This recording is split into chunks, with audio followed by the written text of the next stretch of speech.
Came to prepare for the future. I live for right now. I don't think they want to interrupt my party. Please don't interrupt my party. We just trying to find somebody for the night. I don't think they want to interrupt my party. Please don't interrupt my party. We just trying to find somebody. Wake up, wake up, wake up, wake up.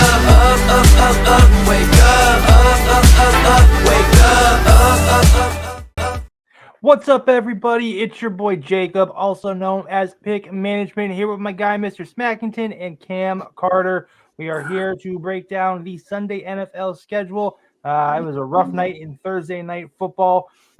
Tua out made it a rough night for us, but we are here to bounce back because that's what we do here at the Pick Management Network. But before we dive into Sunday's slate, I got to tell you guys about two apps you need to check out if you're looking to take the next step in your gambling careers. First is the Winnable app.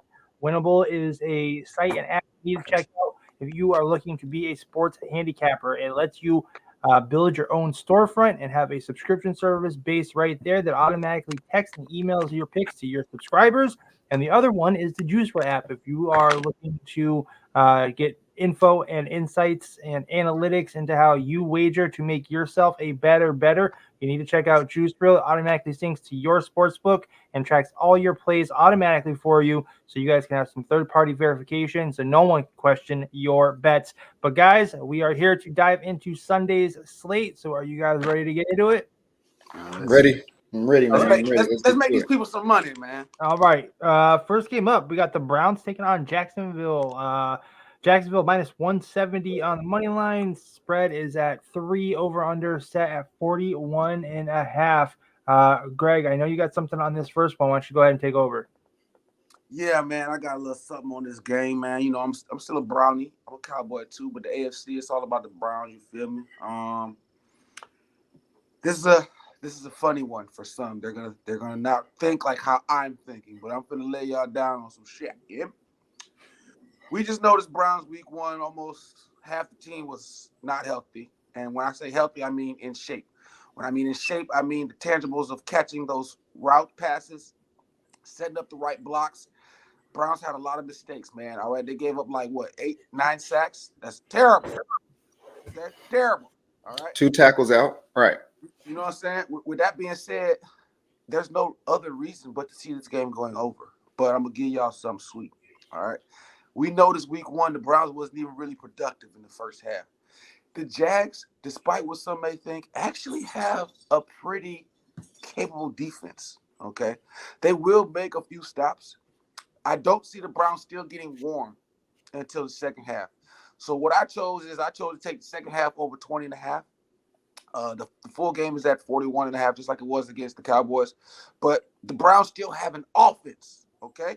It was just inexperienced week 1, all right? I'm just say they were inexperienced week 1. Week 2, Deshaun, he's got to get that monkey off his back. And due to the fact he also has a little allegation going on, he should want nothing more than to prove to the world he's a football player and not a what's the word I would look for? What, a womanizer? I guess that's the word I would say. A sexual predator? Freakazoid, whatever you're feeling in the moment. I mean, what y'all expect the man to do? He got a penis. You know what I'm saying? He going to pay for it in the NFL. All right. But I definitely feel second half, though, the Browns will be scoring more. The Jags will not stop scoring because Browns ain't stopping shit. So definitely I love the Browns half over 20.5. Second half over 20.5. Okay, that's me. All right. Love that from Smack. Next game up, we got the Colts taking on the Packers. Colts on the road, minus 145 in the money line. Over under is at 39.5. Spread is at 2.5. Cam, I know you got something for this one. Why don't you go ahead and take over? Yeah. I think with last Thursday, specifically with Philadelphia and Green Bay kind of playing in Brazil, those extra 3 days are always essential. Just to have that extra time to get back home, to reset. With them not having Jordan Love, it was very essential for them to have those extra 3 days just to be ready with the backup. I think they get lucky with this matchup. I think that they still have the ability to win just because of their overall team play. However, I think that this spread is going to change before Sunday. I just believe so. I think the Packers have enough talent to compete with probably 90% of the teams in the NFL. With Jordan Love, they have the potential to compete for the conference, So I think this week, specifically for this game, I think they'll come out pretty determined just to show people that Jordan Love is not a team that lives or dies by Jordan Love's health, similar to somebody like Miami, maybe so, or Cincinnati. So I'm really excited to see how they play, but I think they'll be the fresher team. I think the one thing about Indianapolis that we really don't talk about is the inconsistency. And if you're able to exploit or take advantage of the inconsistencies. And I think with their front seven and then with cornerbacks like Jair, who's from Charlotte, that's young bull. But, with guys like that, I think they'll be able to find a level of containment on Sunday to keep this game close. Yeah, I love that. Thoughts from you on this one, Smack? I definitely feel what he was saying was probably more than likely on the limelight of being correct. I will just say, just for some of those who know, Anthony Richardson is not a quitter, all right? He is not a quitter. Yeah, they lost that game barely at the end, but they was the reason they was in it. They was the reason they was in everything, bro. They was giving them Texans hell. Where's the game played at? I don't even know. I'm pretty sure this game is going to be in Indianapolis, right? No, this is in Green Bay. Oh, even better. Great. Yeah. Even better now for Green Bay. Yes. I was just saying, if this was in Indianapolis, I would have said, with that dome. Tough, boy. Yeah. Yeah, with that dome. Yeah. Yeah, I don't believe the Colts have what it takes to go on the road and win. Even with a backup in Green Bay, I just don't see it. I might be leaning towards the under in this one. 39.5 is a low number that scares me. But, I honestly, I don't know how much these two teams can produce. Great. Honestly, the Colts still have a nice two-headed back. So I believe they're going to try to wear down Green Bay. They're going to have to run. They're going to have to run Sunday. Under sounds potentially solid as fuck. You know what I mean? You don't really want to throw it in Green Bay like that. They defense, it was a Brazil game or whatever, but Anthony Richardson, his weapons ain't like Jalen weapons. Yeah, not at all. Not so, at all, you know what I'm saying? Like AJ Brown is a fucking unicorn type motherfucker. So his receivers in Indiana, they're not even that tall. On top of that, I think the tallest wideout he got is 6'4". So that under sounds solid, Jacob. I believe in that too. All right, great stuff for the Indy Green Bay game. Next game up, we have the Raiders taking on Baltimore in Baltimore. Spread is at 8.5. Money line minus 450 plus 335 for the Raiders. Over under at 41.5. I'll take over for this one. I know a few of us have a couple of things. I'm all over the Ravens here. -7. I took it at 150. Thought a full touchdown was a good number here to have. It was up to 9.5 at one point, which is just an astronomical number. But the Ravens, tough week one, had to take on Kansas City, getting their rings in Kansas City. Everyone knows that's a nightmare situation for anybody. They've spent most of that game playing catch up, but they played a great game. And I think that they have the pieces to really dominate this lackluster Raiders team. I think that the Ravens will get out early and will, score early and often. And this Raiders team is really banged up on defense. They lost Malcolm Kuntz before the season. Last week, they lost Tyree Wilson, who was the number 7 overall pick last year. He sprained his knee. So the Ravens O-line, which isn't the greatest, can focus on, the better players on the D-line that are left. And with the run game that this team has and, all the weapons that they now have, I think that Baltimore is going to dominate this game start to finish. But 8.5 points in the NFL is still a lot. My number has it at 7, so I took it at the 7. Smack, I know you got something for this one too. I do, man. I have actually a same game parlay. It's just a little two-pick, you know what I'm saying? A little sprinkle, a little two-pick to get some good plus mañana, yeah? So everything Jacob was saying, I'm also all over. I'm loving the Ravens today. I believe that they have had the most rest out of everyone in the league, okay? They played last Thursday, right? They ain't seen a field in a week and a half. Them boys is probably tired and hungry at the same time. So, seeing how the Raiders played against the Chargers, I mean, that was a divisional situation. New head coach. I think Michigan looked good. They just couldn't contain and hold that down. And since they don't have what it takes right now to hold down any type of a lead or any type of a pressure towards another team, this is going to be a beautiful bounce back game for the Ravens. All right. Right now, I have the Ravens solo over at 27.5. All right, they're going to hit 28. And I also have the Ravens full spread. I just think the Ravens defense is still solid. I mean, shit, if it wasn't for Kansas City, they probably wouldn't have had that much. You know, it would have been a super low scoring game. You know what I'm saying? The Ravens still have dumb deep. We're not going to even sit there and put that on no hiatus. All right.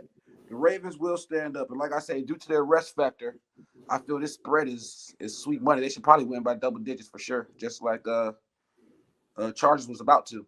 Or I think Chargers did win by double digits, you know, late in the game. That's what I'm saying. Raiders can't close. So since the Raiders can't close, I expect Lamar them to show the world again why they will possibly be one of the top teams in the AFC to deal with. So my play for sure is the Ravens solo over 27.5, and the Ravens full spread is at 8.5. Run it. Love it. Great stuff. All right, moving on. We got the Chargers taking on the Panthers in Carolina. Chargers minus 5.5 on the spread, minus 250 on the money line, plus 210 for Carolina. Over under at 38.5, which is the lowest total of the week, I believe. For sure. No, sorry, Pittsburgh, Denver is the lowest total. But Cam, I know you have a best bet for this one, so why don't you go ahead and take over? Yeah. Similar to last week's game, this offensive line isn't able to kind of really keep a solid level of protection around Bryce. With Joey Bosa coming off the end, I think it's just going to be another rinse and repeat week of last week. The game will be here in Carolina. It'll be a little rainy, so I love the under that was mentioned. But I see the Chargers dominating this game from start to finish. I don't really see a team led by Harbaugh as well defensively will be able to blitz somebody like Bryce Young and kind of keep him contained. I don't really see there being a big of a fight being put up. And I also think this is another line I wouldn't be surprised that changed before Sunday with some injuries probably being announced and people just as we see where the money goes. I think we'll see a lot of adapting and changes, you know, within this space as well. So only reason is not as if I have a big in-depth reason about why the Chargers should cover. Similar to the Ravens, they just should cover because they're the better team. You know what I mean? Listen, I hear that.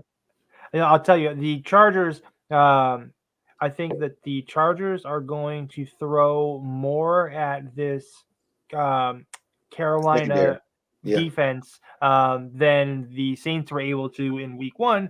And I think that's going to spell all sorts of trouble here. I think Harbaugh is going to have a run game lined up for them that they're not going to be able to stop. And they couldn't stop a Saints run attack, which is like the easiest, the simplest run attack in the league. So I really like Chargers to be able to get it done here. Nothing official for me on this one yet. I'm going to wait till it gets closer to game time because this was at 6, now 5.5. Hopefully, maybe Joe Public is going to hit this Carolina line a little bit more before Sunday. Maybe they, had maybe believing in Carolina just a little bit that the first Sunday was a fluke. But yeah, great stuff from Cam on that one. Moving on, though, I just mentioned the Saints. The Saints are taking on the Cowboys in Dallas. Dallas -6 on the spread, -275 on the money line, over under at 46.5. Smack, you got something for this one? Oh, yeah, I got something for my Cowboys. You feel me? Definitely got something for my Cowboys. I was going to say I really loved how they showcased that defense week one, all right? They were probably the most impressive defense to me in week one. Zimmer, my boy from Vikings, the former head coach of the Vikings, he's over there now. He's a defensive coordinator for the Cowboys. Zim always had the Vikings in games. It was just Kirk Cousins would screw him. You know what I'm saying? So it wasn't much that he could always do if your offense is fucking shit up. Right now, he's coming into a team that has a solid offense, all right? So with the solid offense teamed up with the solid defense, I just feel right now the way the Cowboys look, they are going to be really tough to beat in 4 quarters. With that being said, with this game here, go home. Sorry, I got to talk to my phone. I took a same game parlay here, 2-pick. I took the Saints and the Cowboys to stay under 23.5 in the first half. I still think the Saints, even though they shut out a trash team, the Saints will do enough also, I feel, to contain themselves and the Cowboys from just running all over them.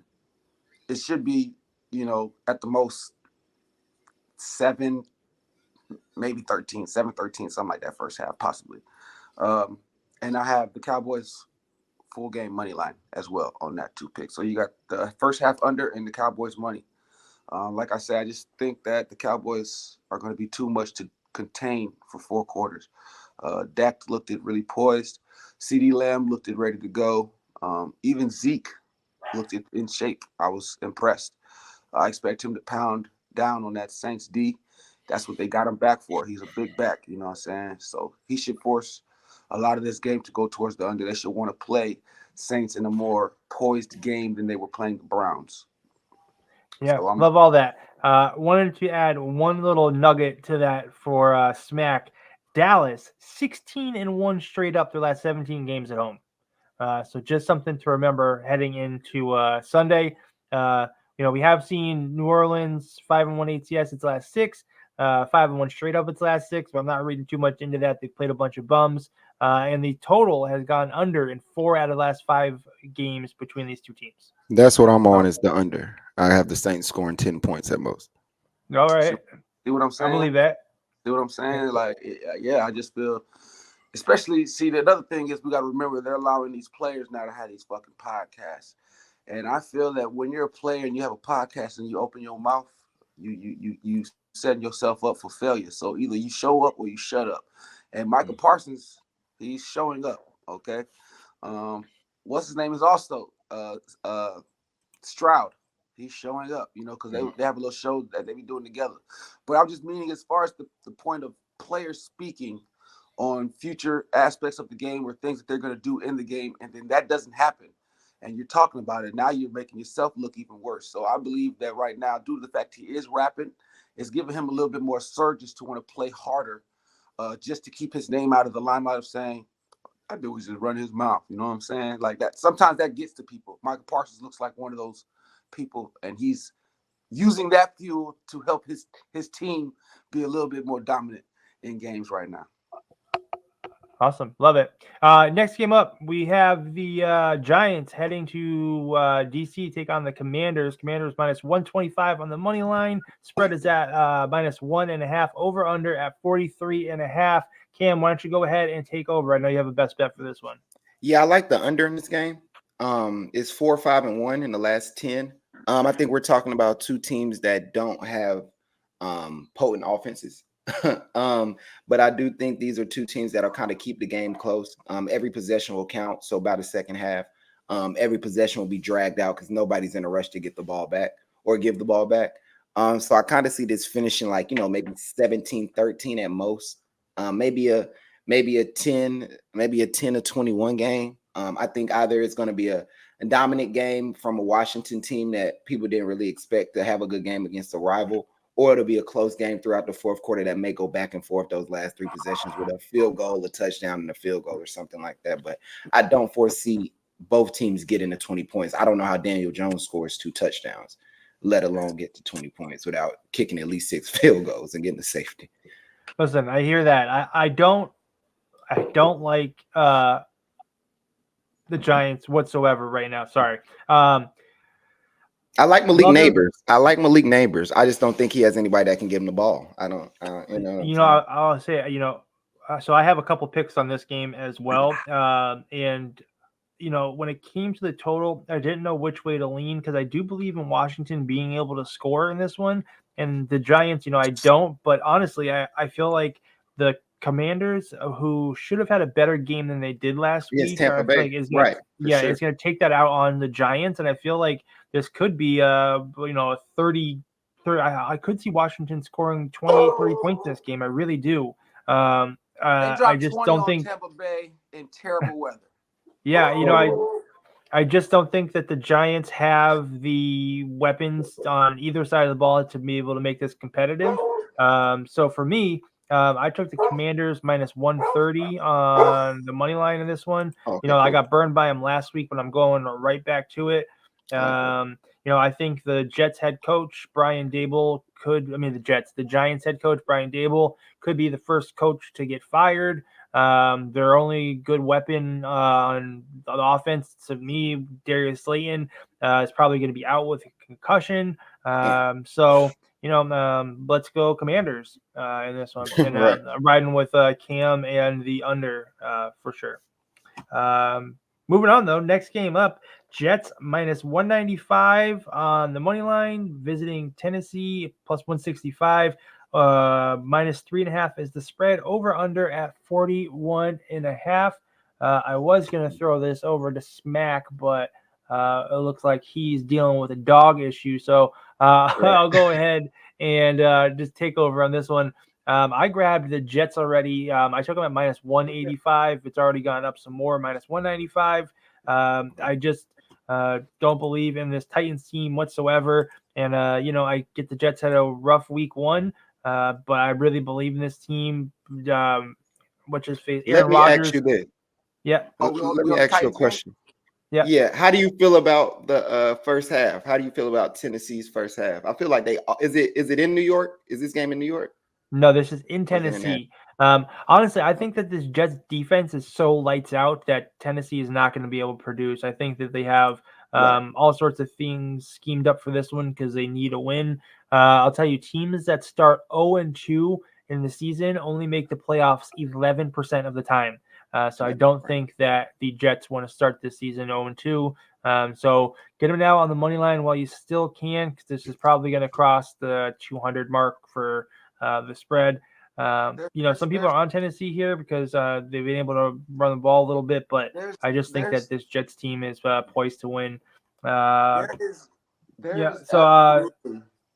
Smack, you didn't have anything in this one, right? I definitely have something. Oh, yeah, you do. Yeah, go ahead. I definitely have something on this game. My good. All right, let's hear it. Okay, let me go ahead and break something in for you guys. All right, let's talk about this for a second. Okay, let's talk about the week one game with Tennessee. All right, let's go back to where it all started. Okay, who did they play? Remind me, Cam. Chicago. A rookie quarterback who only put up 130 offensive yards. If that. The Bears defense, I don't even remember the last time the Bears defense was talked about in the point of saying, "Oh, better watch out for that Bears defense." Let's just get the elephant out of the room. Okay, Will Levi is the problem. All right. For one, you named after some jeans. I'm wondering if you're related. Because if you're related, you should have been over there CEO in some jeans instead of out here playing football. Okay. This game is perfectly easy, like you just said, Jacob. The Jets defense is what? Lights out. Lights out. I guarantee, I've never said this, especially on live or recorded. I guarantee Will Levi throws a pick. Guarantee. You know how I know it? Because that's what I took. I took Will Levi to throw a pick, and I took the Jets. What did I take the Jets? Minus 3.5. I took the Jets at the spread. There's no points to take them money. We're not going to insult Aaron Rodgers today like his wideouts insulted him week one. That's why the Jets looked bad. Them bitches was dropping passes. All right, Aaron Rodgers is a perfectionist. And at his age, y'all make him look like he don't know what he's doing. That shit makes me mad. I saw this nigga Aaron Rodgers roll his eyes at least 5 times off of a blown, missed catch from one of his players. That's the only reason he threw it to Garrett Wilson so much. Nobody else was making their motherfucking catches. Lazard got lucky with that touchdown. He just knew he had beat that nigga. So that's why he threw it to him. I guarantee the Jets will be better because Aaron Rodgers told their ass, y'all don't catch my balls, bitch. I'm just going to go back to the bench. I ain't come here for this shit. I didn't play. I ain't coming for this shit. I guarantee you, bro, the Jets bounce back, and it's all going to be because Aaron Rodgers told them motherfuckers, I will find a way to trade you, and I'll bring bums in here, bitch, and I'll start over from scratch. Straight up. Love it. Levi throws a pick. Levi throws a pick because Quillen Williams is a fucking animal. Right. Okay? The way he attacks the pass rush is like insane right now. And Will Levi, we already seen him drop to his knees. I'm almost like he might just lay out flat and do a spread angel or something. When Quentin Williams comes in there, I don't know. I do like Tony Pollard for probably 50 rush yards because I think that's the only thing they'll be able to do is run the ball a little bit. That's the only thing they're going to be able to do. And he got 4 quarters to do that. That's all I need is 11 yards, about 12 and a half yards a quarter. You know what I mean? But my for sure play, is for sure it's a 2-pick. Will Levi over 0.5 interceptions. I was gonna take him for 2. I was gonna be brave and take him for 2, but I said, you know what? I'm already 2-picking, so I'm gonna just take him for 1, and I'm gonna just take the Jets at the spread because the Jets definitely deserve a bounce back victory for Aaron because my boy came out to play and they was dropping shit. That shit had me so mad. All right. Great stuff on that one. Next game up, we have the 49ers visiting the Vikings. 49ers minus 235 on the money line, plus 195 for the Vikings. Spread is at 5, over under at 46.5. I'll start out with this one. I'll tell you guys, I have 2 plays on this game, and I'm trying to middle this. I'm taking San Fran minus 4 and Minnesota plus 8. I think this is going to land right in the middle. I think we're going to get maybe like a 6-point win for San Francisco. I think San Francisco, showed out. I didn't expect them to have a great game last week, but they showed that they still have some of the pieces that got them to the Super Bowl last year, and they were able to put it together. And Brock Purdy looked pretty good, and Sam Darnold in Minnesota, not so bad. Really beat up on this Giants team, and I think they'll be able to produce. I think that this 5 is a big number here to begin with. So I bought it up a couple points for Minnesota, which is I definitely don't see a 9-point win here for the 49ers on the road. I think I can middle this one. So I took San Fran minus 4, 135, and Minnesota plus 8, minus 175. I know, Cam, you have something for this one? Yeah, I like the Niners this week. Yep. I took them to win by 5. I think the interesting thing about this game is specifically kind of at quarterback for both teams. I think both teams are still trying to find a balance offensively. With the Vikings playing the Giants last week, they had a pick 6 return for a touchdown. Last week was I feel like last week was like one of those only 3 games you'll have every year, an anomaly where it's like nobody expected A, B, and C to happen in this game. I feel like this will be the first true game for the Vikings this season. I think the Giants game was more so a tune-up. And I think that the Niners defense will be prepared. I think it'll just come down to how well their defense plays because we know what their offense is going to do.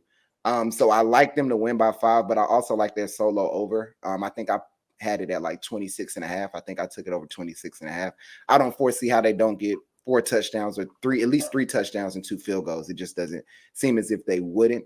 But I'm really excited for a matchup like this because I think the Niners need the Niners are always that one team similar to the Cowboys at the start of the year. Nobody kind of believes in it.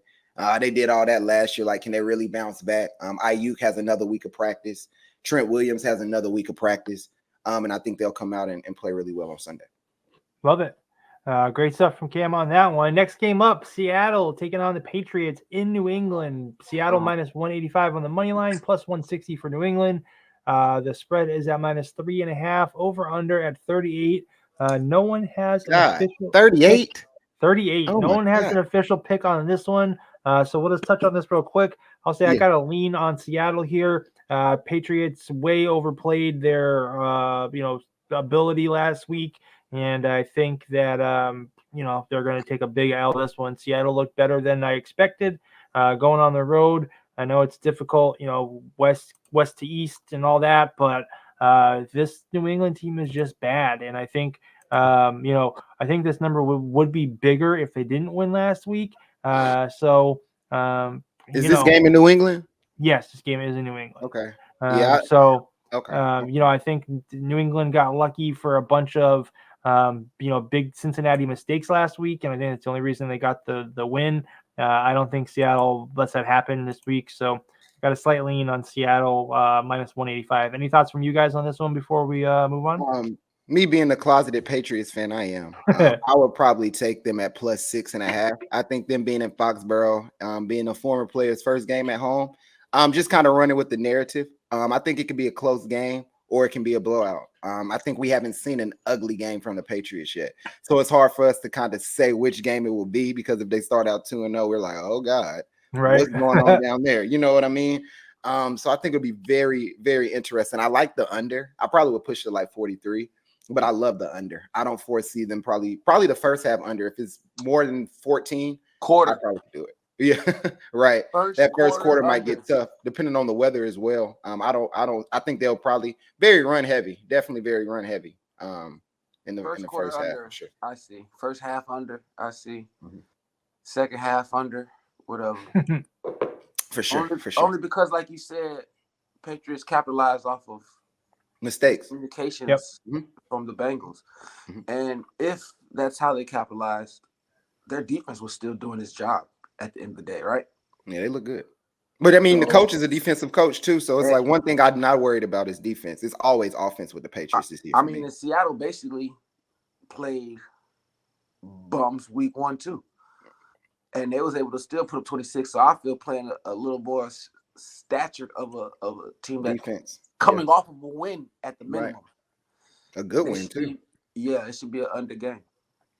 For sure. Okay. I know, Smack, you got something for this next one. The Tampa Bay Bucks are traveling to Detroit to take on the Lions. Lions minus 370 on the money line, plus 285 for the Buccaneers. The spread is currently at 7.5, over under at 51.5.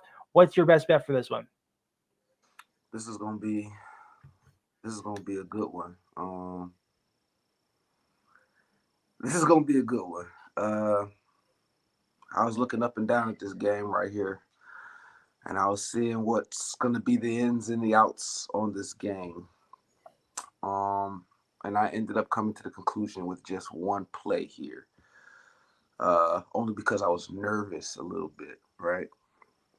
A lot of people talk so much shit about Baker, but I'm not going to play with you, man. Baker's a player. He can play. You feel me? Baker can play, dog. And since Baker can play, that makes this game somewhat tricky, right? Both coming off of wins, both having somewhat of a solid impact on offense. We could argue Tampa Bay looked better, but they was playing weaklings, you know what I'm saying? I think Tampa Bay comes out in this game hot. I ain't gonna lie. I think Tampa Bay comes out hot in this game, and they make Lions work for it. So I ended up taking the Lions second half spread, -4. I think they're going to be playing from behind on Sunday. I just think Baker is going to come in that dome environment, and it's going to be like walking a dog for Tampa Bay first half. All right. Second half, the Lions is just going to have no choice, and Dan Campbell's going to switch up that playbook on them Bucks, because you see whatever he was doing first half really wasn't it. And the second half, I feel that Goff is just going to light that bitch up something so nasty. And their defense is going to hold the Bucks in the second half to like 10 points, which will allow them to cover the spread by 3.5. Lions defense, week 1, like I said, everybody is really not 100% in shape. They gave up crucial shit on the Rams, which forced them to go to overtime at the minimum, which shouldn't even have had to happen. You know what I'm saying? But like I said, when you're trying to build a team that's trying to get to the Super Bowl, that defense has to be the number one priority, and they have to be better. So I feel first half, like how they was doing with the Rams, you know what I'm saying? But Baker's just not no joke. I swear, he's really that guy. I think if they keep playing how they play, they're going to win the NFC South easily. But I think he'll probably, if they finish the season 12-5, he'll probably be challenging Josh Allen for the MVP. I'm not even going to lie to you. But that's how crazy it is. Because their schedule is not going to be hard. And it's something else just for people to watch. Mike Evans is number 1 in wide receiver touchdowns, and Chris Godwin he just moved into second place. So it'll be very interesting watching this milestone and how it kind of progresses throughout the year. I'm just a milestone kind of guy. Like, it's Friday the 13th, so I'm gonna play like Freddie and Jason. I mean, like, you know what I mean? So it's like absolutely. And listen, this team is, if you look at it, stacked. I mean, and if you have Baker, he's going to sling it. He's got heart. He's not afraid of anybody. He's got guts, and he's got nothing to lose. right. You know, That's the main so thing. you know, that's dangerous, especially with Chris Godwin and Mike Evans. Those dudes are dominant still. I might end up adding Bucks full game with the 7.5 for, you know, same game parlay, because they should cover. You know, I'm not even gonna cap. They should cover the 7.5. It's just, You know, will they cover that due to second half play is the situation that I'm leaning more towards just taking Detroit at home. They're just gonna have to pull through. I mean, Detroit was only able to score 20 points in regulation last week. You know what I mean? And that was against, you know, arguably a similar defense to Tampa Bay. They covered 6 points full game, right? So second half, they only won, I think, by I don't even think they won the second half. Second half, I don't know. Right, I'm not sure. But that touchdown at the end, yeah, you know. But I like I said, I feel Detroit at home second half, after getting their ass whipped first half, it's gonna be. I might even just take Bucks first half. I don't even know why I'm sitting there trying to avoid the shit. If I'm saying the Bucks should be doing their thing, I'm probably just gonna add that Bucks first half and the Lions second half spread. That's what I'm gonna end up doing. You know, I'm gonna lock that in. I might end up buying the Bucks up a little bit and taking them, but check in on the socials when we get closer to game time, or make sure you get a Winnable subscription so you can get all the Pick Management Network bets right there at Winnable. That is going to do it for the 1 o'clock slate. We are going to move on to 4 o'clock, the 8 o'clock game for Sunday night.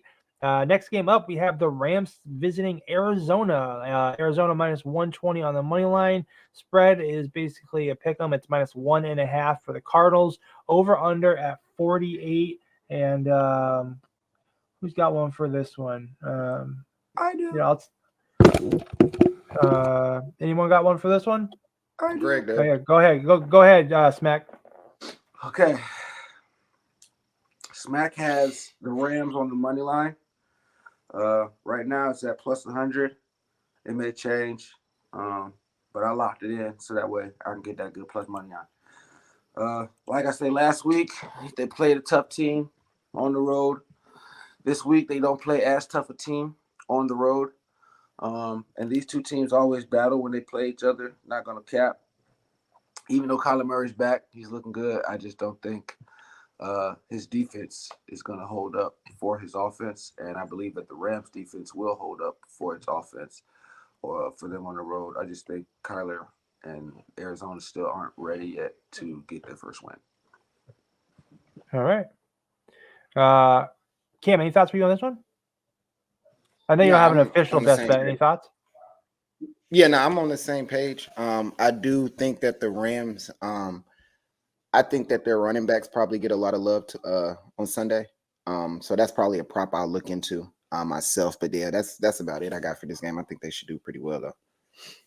Cool. I got to tell you guys a couple of trends I have for this game you guys need to know. So between these two teams, they do not play close games. Out of the 14 games they have played versus each other since Sean McVay has become the Rams head coach, none of them have been decided by less than 7 points.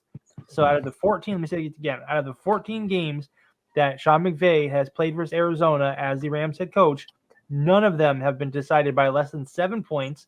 McVay currently 11-2-1 ATS versus Arizona, covering those games on an average of 8 points or more. Kyler Murray 1-7 versus the Rams with just 8 touchdown passes and 6 interceptions. Aaron Donald just has his number.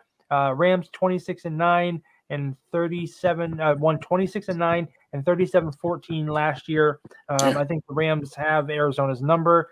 Not an official pick for me on this one, but I am definitely leaning Rams here. And what'll be, honestly, I think this one will be closer. I think that this Cardinals team is really starting to develop and kind of find a cohesiveness. But McVay's just have that Cardinals number.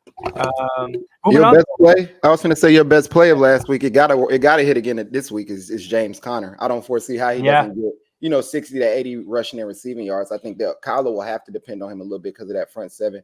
For getting sure. it out a little bit. But I think James is just such a vital part of that offense. Yep. And with Marvin kind of having a weird debut, I don't think Kyler targeted him enough last week, but I don't think he had the opportunity because they were playing Buffalo. I think Yep. he'll try to get Marvin a little bit more involved this week as well. For sure. All right, next game up, we have a great matchup. The Bengals are visiting the Chiefs. Chiefs minus 275 on the money line, 6 on the spread, over under at 48. I don't have anything official on this one. Doesn't look like any of us have anything official on this one. I was scared, but I will tell you, I will say that I do think the Bengals do bounce back a little bit this week. I think last week was somewhat of a fluke, but if Joe Burrow does look bad again this week, then we're going to have a serious conversation about where Joe Burrow is for sure. Listen, Joe Burrow, there's something up with his wrist. He was looking at it, messing with it all game last week. I think the Chiefs are sick of hearing about Joe Burrow coming into Arrowhead, calling it Burrowhead. Joe Burrow. We're smoking on a Burrow back. Right. That's what's going to happen. Let's just be honest here. They tired of those wide receivers too, though. Them wide receivers talk a Yep. lot. They Kansas talk City a lot. blows these bitches out. I guarantee you Kansas City drops 30 plus. For sure. I think they'll have a high scoring game too. Yeah, Blowout. I like Kansas City a lot here. I think Bengals are in trouble. I think they're in trouble generally for the season. Moving on though, next 4:00 game, the Steelers are taking on the Broncos. Steelers minus 135 on the road, minus 2.5 on the spread, over under at 36.5. Lowest total of the week. Anyone have any thoughts on this one? I don't have any official plays on it, so if you guys got anything, let me know. If not, we'll move on. Mike Tomlin. Fuck it. I'm riding with my guys again. Let's ride it out again. Sure. You know what Mike I'm saying? Tomlin. I think he has a very tough decision to make with Russell Wilson if Justin wins again this week, because it's not who's the better quarterback, it's who are we winning with right now. How do you just change that? You know what I mean? So it'll be interesting to see how they go about Sunday. I will tell you a couple of stats to think about for this one. One thing to remember is Mike Tomlin as a home underdog is cash, as a road favorite, garbage. So one thing to remember. Another thing to remember, I mentioned this on the Thursday Night Football show we did yesterday. In weeks 1 and 2, 1 to 5.5 point underdogs have hit at 64% since 2018. So these slight underdogs under 5.5 have done really well. Denver at home could have a chance here. They played a decent game, 26-20, lost for Seattle. That Pittsburgh game was just dreadful. I mean, honestly, on both sides. The only reason Pittsburgh won that game is because they were, +3 on the turnovers. So, if they don't have turnovers, I don't think they're going to win this game. And I don't know if Denver is going to play a game that's going to risk that. Definitely a heavy under game. This is definitely a heavy under game. Two good defenses. So it'll be interesting to see who can score first. Whoever scores first might win. I buy that for sure. But yeah, nothing official for us on this one. Really, it's to stay away. The last game though for Sunday, the Chicago Bears are visiting the Houston Texans. Texans minus 6.5 on the spread. The money line is minus 290 for Houston, plus 240 for the Bears. Over under at 45.5. Smack, you got anything for this one? I don't have anything for this one with the Bears. Nope. But I will say I am going back to the Q1 Bears. Okay. All right. I'm probably going to be loving that play all year. Like I say, Q1 Bears, it's probably going to be +3 or +2.5, some shit like that. I can double check. Let me see. I'll tell you right now. First quarter Bears, I got you. Hold on. First quarter Bears plus 2.5. Okay. Yeah. I love it. It's Cool. in Houston too. I think Dome game. Yeah, this is a dome game, which is interesting. We haven't seen Caleb in a dome game yet. I think he should bounce back from last week. I think it will be pretty close, actually. I think it's going to be because of Chicago's defense why this game will be so close. Tyreek Stevenson, that's my young boy. He just won Defensive Player of the Week last week with an interception, a touchdown, I think about 3 tackles. But I think it's going to come down to how the wide receivers and the secondary play against each other. CJ is going to be able to make something happen with his legs. Saquon's going to run a little bit too, but Saquon got a lot of his best plays were, kind of through the air last week. So it'll be interesting to see how both teams kind of adjust and adapt. Because these are two pretty good defensive-minded coaches. So I'm really excited to kind of see how this game goes under the lights too. It's a nationally televised game, so that'll be really fun to see these two. For sure. Well, I do have 2 best bets for this game. I'll tell you guys, I am on Houston -4, -150, and I took Houston, Chicago under 48. Chicago, that cover last week was a fraud. The only reason they did it is because they had a pick 6 and a touchdown on a blocked punt. Their offense averaged just 2.8 yards per play, and that was against Tennessee's defense, which is just trash. And this Houston team has high aspirations for the season, and they have the weapons that can do it, led by, Nico Collins, who's been, good. Stephon Diggs is out there now too. This team for the season, has a good outlook. And, I think that, they have, the pieces to make this difficult game for the Bears. So I took, like I said, Houston -4, and I don't think Chicago scores enough to keep this close to the total. So I took under 48 in this one. I was at -160, a little juicy, but you guys know how I am. But yeah, that'll do it for Sunday. Any last thoughts for you guys on this one? Anything you got to say, Cam? Or anything? Any last thoughts? No. Nope. All right. That'll do it for really us. Excited for this game. Yeah. All right. Hey, Smack, tell people where they can find you. Yeah, y'all can find your boy Smack on X at Mr_Smackington. Or you can find me on Instagram. Just go to the search bar, type in Smackington, and I'll pop right on. Excellent. All right. And Cam, where can people find you? Yeah, You got you anything can going find me. on? You're always doing something cool. Yeah, my Instagram is @1CamCarter. Twitter is CamWriting_. I will be writing a feature article on the evolution of the black quarterback. The new documentary Amazon's releasing in about a week and a half, so that'll come out next Monday. So that's exciting to catch early and kind of give a good review. So definitely keep you guys updated on that as well. Awesome. These guys are 2 of the sharpest minds out there. Make sure you check out all the great stuff they have going on. Make sure you come back. We're going to do a Monday night football episode, so you guys are only getting the Sunday slate. So make sure you guys keep an eye out for that.